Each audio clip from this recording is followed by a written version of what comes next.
11 tahun. Bukan 11 hari. Bukan 11 bulan. 11 tahun penuh. Ratu Galuh hidup di tengah hutan sunyi. Tanpa istana. Tanpa perlindungan. Tanpa kepastian hidup atau mati.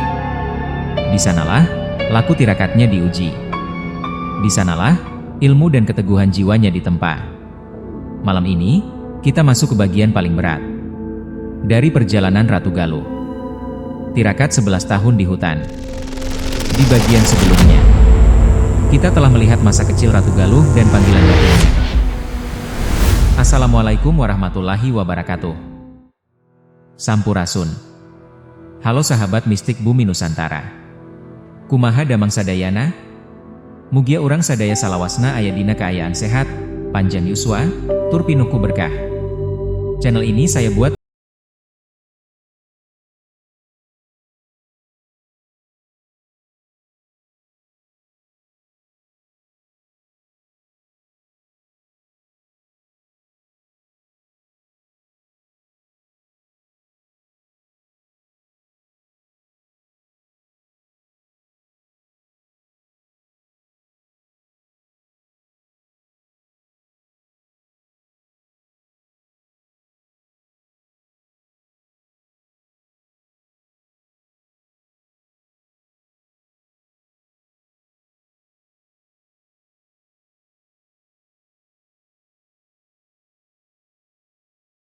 permintaan dari para penonton.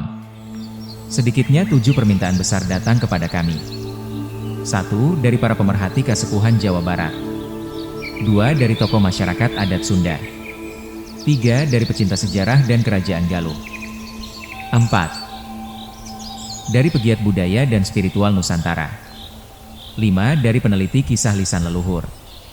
6 dari sahabat penonton setia mistik bumi Nusantara. 7 dari tokoh sejarawan serta budayawan Sunda Jawa Barat. Salah satunya Haji Zulkifli Iskandar. Permintaan mereka 1. Kisah ini jangan berhenti pada legenda, tetapi ungkapkan juga sisi ilmunya dan kehidupan masa lalunya. Mari kita mulai. Parasnya cantik dan teduh. Kecantikan yang tidak sekadar memikat mata, melainkan menyentuh rasa kasih. Kulitnya putih bersih, terawat oleh alam dan kesucian laku hidup. Seolah cahaya pagi bersemayam di tubuhnya. Bukan putih yang mencolok, melainkan putih yang lembut, membuat siapapun yang memandangnya merasa tentram dan damai. Berada di sampingnya sang putri. Kini usianya genap 18 tahun. Usia di mana raga telah matang.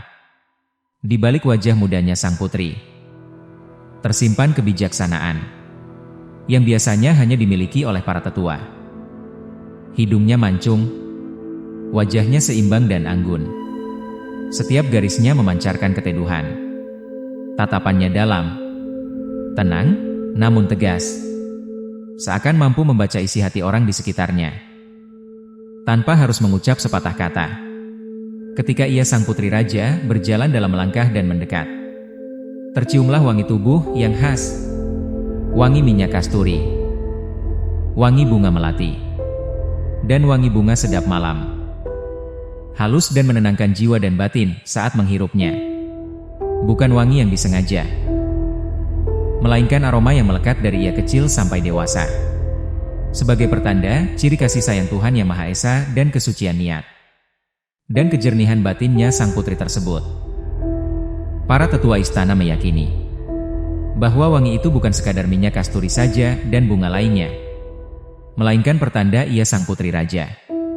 Bahwasanya, tubuh dan jiwanya telah selaras, menyatu dengan alam semesta dan mewarisi dari ilmu-ilmu gaib dan karomah tinggi dari nenek moyangnya terdahulu. Wajahnya selalu memancarkan ketenangan bagi siapapun yang memandangnya. Sebagaimana pancaran cahaya bulan purnama yang tidak menyilaukan pandangan, namun sanggup menerangi malam dan memberi arah bagi mereka yang berjalan dalam kegelapan. Kehadirannya membuat suasana sekitar menjadi hening, bukan karena rasa takut, melainkan karena hormat yang tumbuh tanpa diminta. Anak-anak berhenti berlari, Para dewasa menundukkan pandangan, dan alam pun seolah ikut diam, menghormati langkah dan kehadirannya. Sejak kecil, ia lebih sering menyendiri di bawah pepohonan tua, mendengarkan bisikan angin bermain dengan kupu-kupu, berbicara dengan gemericik air. Ia belajar bukan dari kitab kuno saja dan kakek misterius yang selalu hadir, melainkan ia pun belajar dari rasa, dari ser alam dan zat alam, dan tentunya ridho dan kasih sayang Tuhan di dalamnya. Ibu sang putri berkata, "Putriku, kelak engkau bukan hanya menjadi pemimpin besar di hadapan manusia. Engkau bukan hanya besar di jagat raya dunia ini, tetapi engkau dititipi tugas suci dari turun-menurunnya, amanah kerajaan besar, untuk menjaga keseimbangan dirimu alam semesta dan manusia di luar sana." Putri tetap berbaring dengan tenang di pangkuan ibunya. Matanya menatap langit-langit pendopo kerajaan. Dengan suara lembut, ia bertanya kepada ibunya, "Ibu, apakah yang harus kujaga sepanjang hidupku ini?" Jari-jari sang ibu terus membelai rambut putrinya. Ia sang ibu menarik napas panjang dan menghembuskannya perlahan, seolah merasakan beratnya ilmu yang akan dititipkan kepada putrinya itu. Lalu ibu menjawab, "Yang harus kau jaga adalah amanah besar, putriku, karena tidak semua orang pantas menerima ilmu-ilmu gaib dan karomahnya. Ilmu Allah tidak boleh diwariskan sembarangan kepada mereka yang haus akan kekuasaan." "Mengapa bisa demikian, Ibu?" Karena ilmu itu hanya hidup di hati yang bersih, di jiwa yang tunduk, dan niat yang lurus. Jika ilmu itu jatuh ke hati yang sombong, angkuh, maka ilmu itu akan berubah menjadi bencana dan kehancuran. Hening sejenak menyelimuti pendopo. Lampu minyak bergoyang tertiup angin. Lalu sang ibu melanjutkan dengan suara yang lebih dalam. Ibu berkata, Allah sendiri telah mengingatkan manusia tentang amanah. Sesungguhnya, kami telah mengemukakan amanah kepada langit dan bumi, maka keduanya enggan memikulnya dan merasa takut. Lalu manusialah yang memikul amanah itu. Tak lama kemudian, putri membuka matanya perlahan. Lalu putri berkata, "Jadi ilmu itu bukan sekadar anugerah, Ibu, melainkan tanggung jawab besar di hadapan Allah." Benar, putriku. Ilmu bukan untuk dibanggakan, bukan untuk dipertontonkan, melainkan untuk dipertanggungjawabkan nanti di akhirat. Tapi bila engkau mengamalkannya di jalan Allah, maka ilmu itu akan membelamu. Ingatlah 3 laku hidup ini, putriku. Ilim, ingat kepada asal dan kepada Allah. Waspada, jaga niat dan langkahmu. Rasa, peka terhadap alam semesta, sesama, manusia, dan di sekitarmu. Putri menutup matanya kembali. Ia merasa damai di pangkuan ibunya. Lalu sang ibu menggenggam tangan putrinya dengan lembut. Dan ibu berkata kembali, Putriku, kelak bukan hanya engkau yang memimpin jagat raya. Kelak, dari rahimmu akan lahir keturunan-keturunan yang meneruskan amanah perjalanan ini. Keturunanku, Ibu? Iya, putriku. Mereka akan hadir di berbagai zaman. Tidak selalu sebagai raja dan berkuasa saja, dan tidak selalu sebagai bangsawan, tetapi mereka keturunanmu akan menjadi seorang kesatria di bumi ini. Itulah pesan dari kakekmu dulu kepada ibu, putriku. Kesatria seperti apa, Ibu?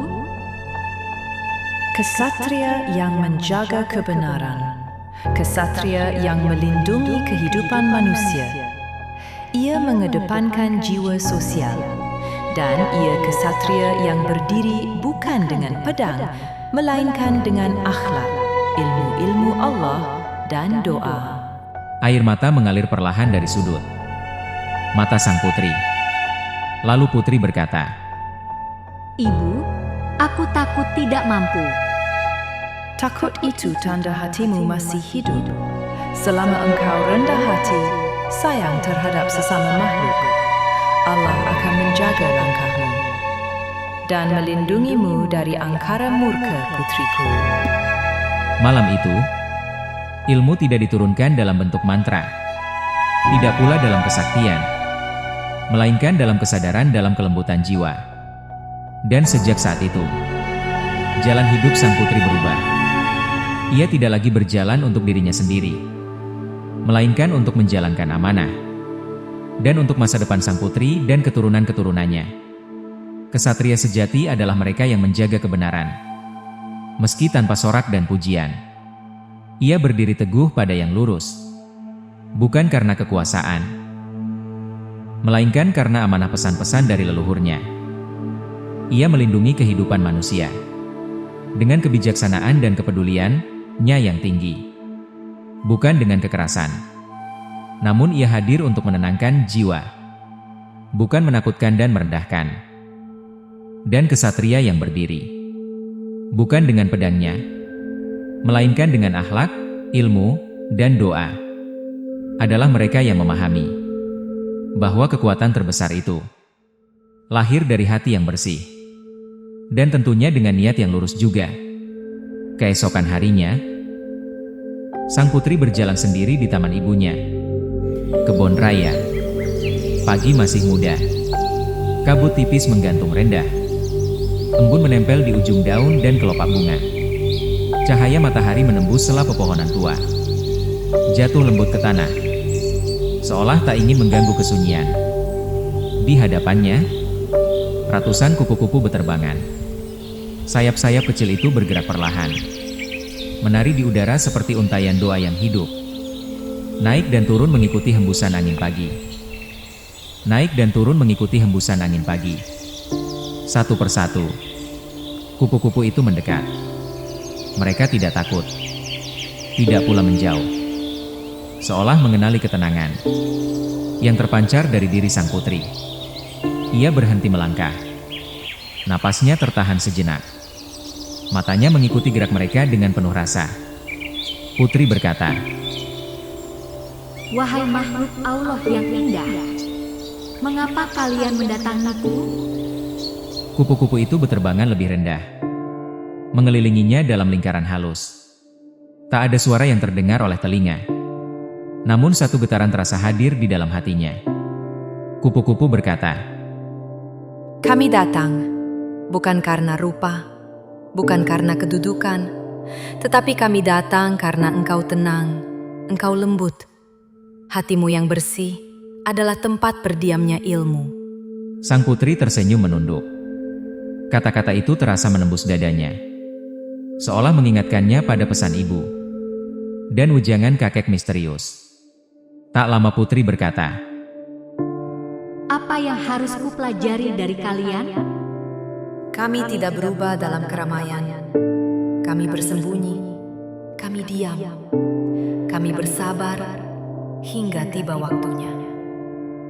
Allah memerintahkan kami kembali. hening. Angin berhenti sejenak. Sang putri terdiam lama. Di saat itulah ia menyadari sesuatu, bahwa jalan ilmu yang diwariskan kepadanya bukan jalan istana yang gemerlap, bukan jalan pujian dan kekuasaan.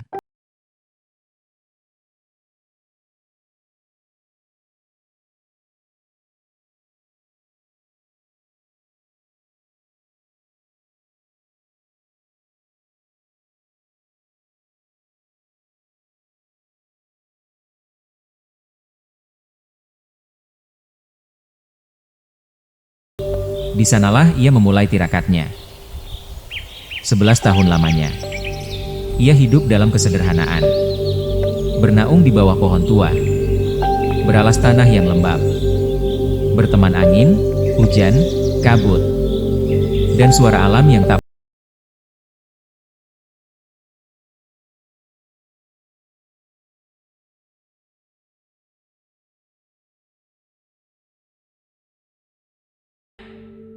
Setiap malam, dalam sunyi yang panjang, ia duduk bersila.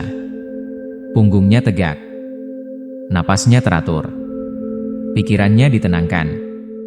Lalu perlahan, dari bibirnya mengalir kalimat suci.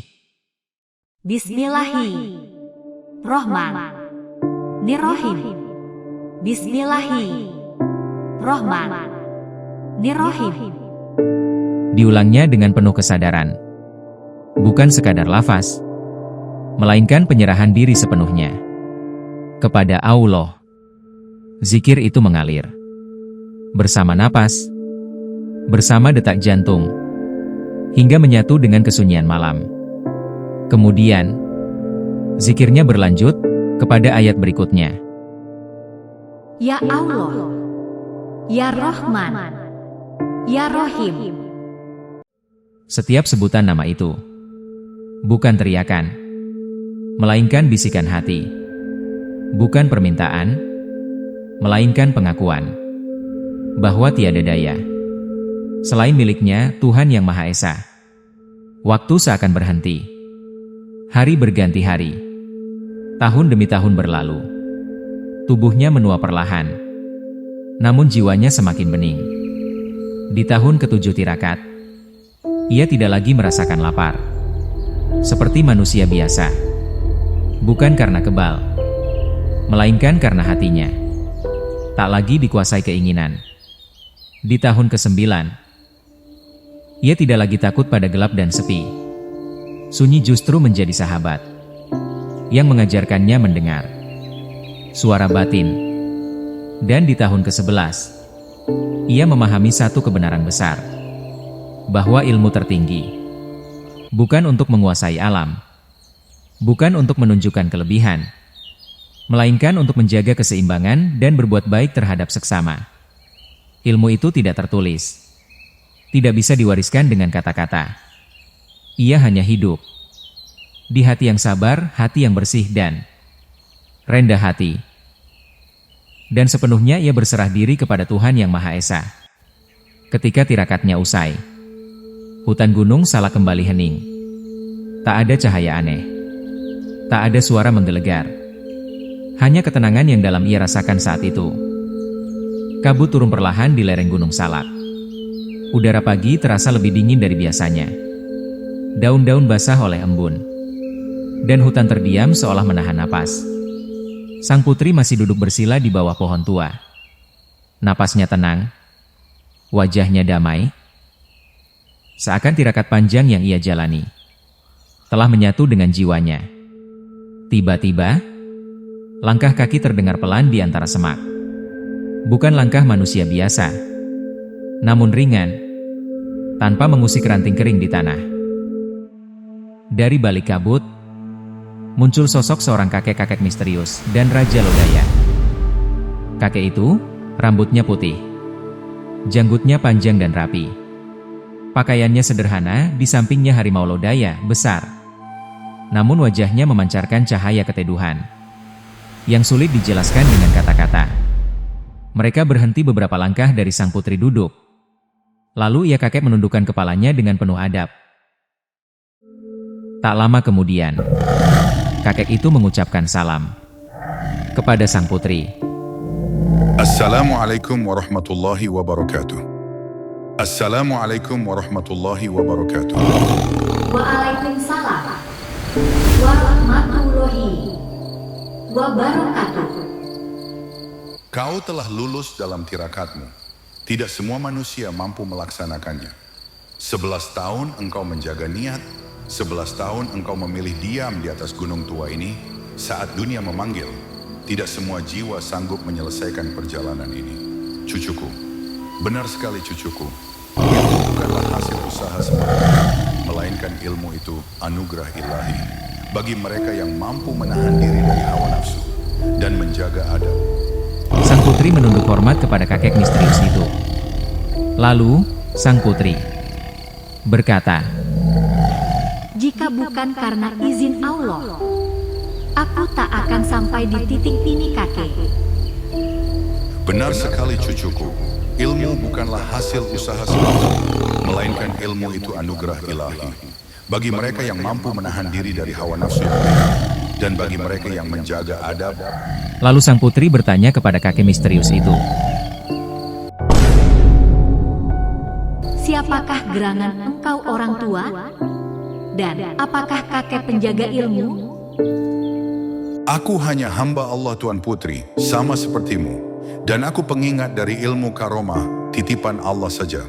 Penjaga ilmu itu adalah manusia yang mampu menahan diri dari amarah nafsunya yang liar, cucuku. Kakek itu menatap sang putri dengan sorot mata yang tenang namun dalam. Dengan suara pelan, ia berkata kembali, Putri Raja, cucuku, bahwa suatu hari kelak tanah kerajaan Pajajaran dan tanah Galuh akan berubah rupa. Nama-namanya pun akan berganti. Saat itu tanda-tanda akan disamarkan dan kerajaan besar sebagaimana dikenal manusia akan perlahan menghilang. Sirna menutup jati dirinya, bahwa yang hilang hanyalah wujudnya saja, bukan hakikat dan sejarah nenek moyangnya, maupun keilmuan luhurnya. Dan saat itu juga, jati diri akan disembunyikan, bukan dimusnahkan, sebab ruh keilmuan dan sejarah tidak akan pernah pergi. Kabut tipis mulai turun, membungkus pepohonan dan tanah tempat mereka berdiri. Sang putri raja terdiam sejenak. Lalu ia bertanya kembali dengan suara lirih. Kakek, apakah manusia di masa depan masih bisa menemukan tanda-tanda semua itu? Jika suatu saat mereka mau menggali keilmuan yang datangnya dari Allah, jika mereka mau diam dan sabar sepertimu, dan jika mereka mau mendengar suara hatinya sendiri, maka mereka itu pasti akan menemukan rahasia-rahasia yang tersembunyi di dalam halusnya kabut misteri yang terselubung cahaya yang selama ribuan abad terkubur. Setelah itu mereka akan diberi petunjuk oleh Allah dan menemukan nenek moyangnya sendiri dengan mudah seperti membalikan telapak tangan. Kabut semakin menebal. Namun suara kakek itu tetap jelas terdengar oleh sang putri. Dan perlahan, sosok kakek misterius itu memudar bersama kabut, hilang. Meninggalkan sang putri di atas gunung Salak. Dengan satu keyakinan kuat, bahwa ilmu sejati akan selalu menemukan jalannya kepada hati manusia yang siap menerimanya.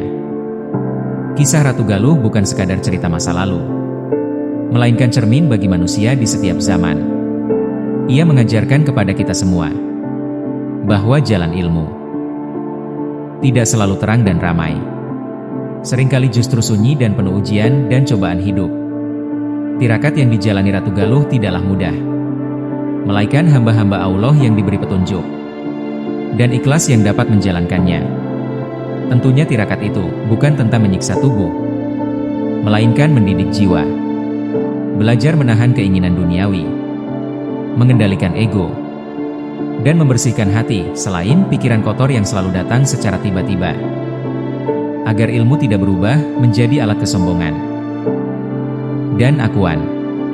Dalam kisah ini, kita diajarkan bahwa ilmu tanpa adab adalah bahaya dan musibah besar. Sebab ketika pengetahuan tidak disertai akhlak, ia melahirkan kerusakan moral, baik bagi diri sendiri maupun lingkungan sekitar. Sebaliknya, ilmu yang lahir dari hati yang bersih akan menjadi cahaya penerang di lingkungannya, meski tidak selalu terlihat oleh mata manusia lainnya. Sang Ratu Galuh. Ini menjadi pesan penting bagi manusia hari ini. Di tengah kemajuan yang sering melupakan batas, bahwa tugas manusia bukan menaklukkan bumi dan merusak alam, tetapi tugas manusia adalah merawat dan menjaganya sebagai amanah dari Allah. Kisah ini juga menegaskan bahwa kekuatan sejati tidak terletak pada jabatan atau pengaruh, melainkan pada kemampuan untuk tetap rendah hati dan tidak sombong ketika memiliki kelebihan. Dan yang paling utama, kisah Ratu Galuh mengingatkan kita bahwa semua ilmu berasal dari Allah. Manusia hanya penerima titipan. Siapa yang menjaga niat, kesabaran, dan adabnya, maka Allah akan membukakan jalan untuknya. meski melalui kesunyian dan waktu yang panjang. Semoga kisah ini tidak berhenti sebagai cerita yang didengar, tetapi menjadi pengingat untuk kembali pada kesadaran, kesederhanaan, dan tanggung jawab kita sebagai manusia di bumi Nusantara ini. Orang baik, sahabat mistik bumi Nusantara. Jika kisah ini membuat hati kalian bergetar dan menangis, itulah tanda bahwa kalian keturunan dan memiliki warisan leluhur yang masih hidup di dalam diri kita.